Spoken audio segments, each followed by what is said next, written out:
You're watching the Weiss channel. Today we're going to talk about the volume of a rectangular prism. But for starters, here's a rectangular prism. All right, we're going to be doing triangular prism. All right, but here's a rectangular prism. A rectangular prism has a base area of 44 and a height of 6. Find a volume. Volume equals area of the base times the height. No matter what the area of the base is, volume equals area of the base times the height. So if the area of the base is 44 and the height is 6, you're just going to do 44 times 6.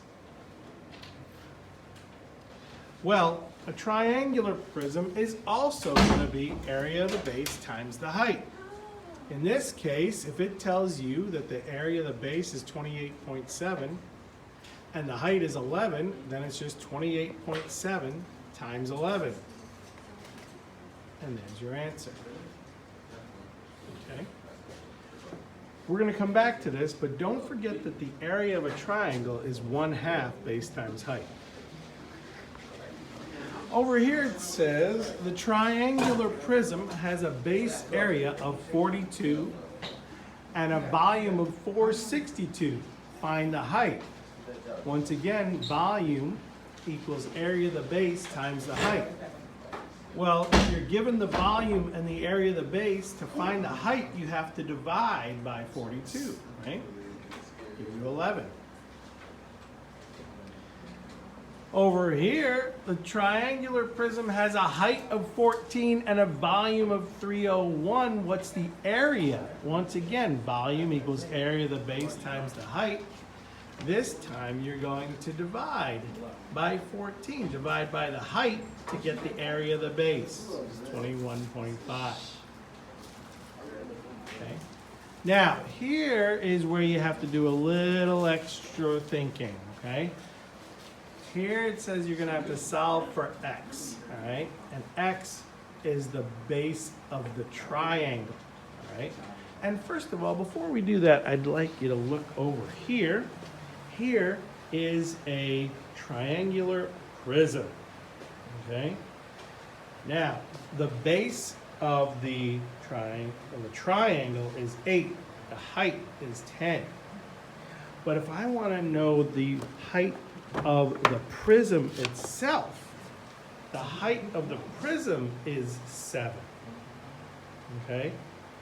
So don't confuse the height of the prism with the height of the triangle. Okay? So the height of the triangle is part of the base, right? Because there's a triangle there.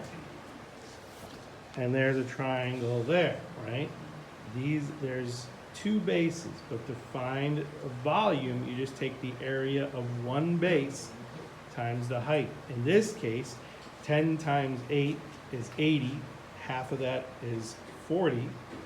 And 40 times 7 would be 280, okay? Well, back over here now, volume equals area of the base times the height. If it says the bases are right triangles, okay, the prism's height measures 6 units. So that means that this piece right here is going to be 6, okay? So if that piece there is 6, the height of the prism itself, and the volume is 576, it says solve for x. First of all, volume is area of the base times the height. Okay, so volume 57.6 equals area of the base times 6. So we're going to divide by 6 to get 9.6. That's the area of the triangle. So now we're saying that area of the base, or 9.6, equals 1/2 base times height of the triangle. We're no longer talking about the height of the prism. We already used that. Now we're talking about the height of the triangle, which is 2.4. So the area is 9.6. So 9.6 equals 1/2 base, which is 2.4. I'm sorry, 1/2 base times height. 1/2 x times 2.4. I just wrote it as 1/2 times 2.4x. So I'm going to take half of 2.4. What's half of 2.4? That's going to be 1.2. So now I have 9.6 equals 1.2x, and I divide by 1.2, and that gives me 8. So that means x is 8. And if you check, if you did 1/2 of 2.4 times 8, you would get 9.6. You've been watching the Weiss channel.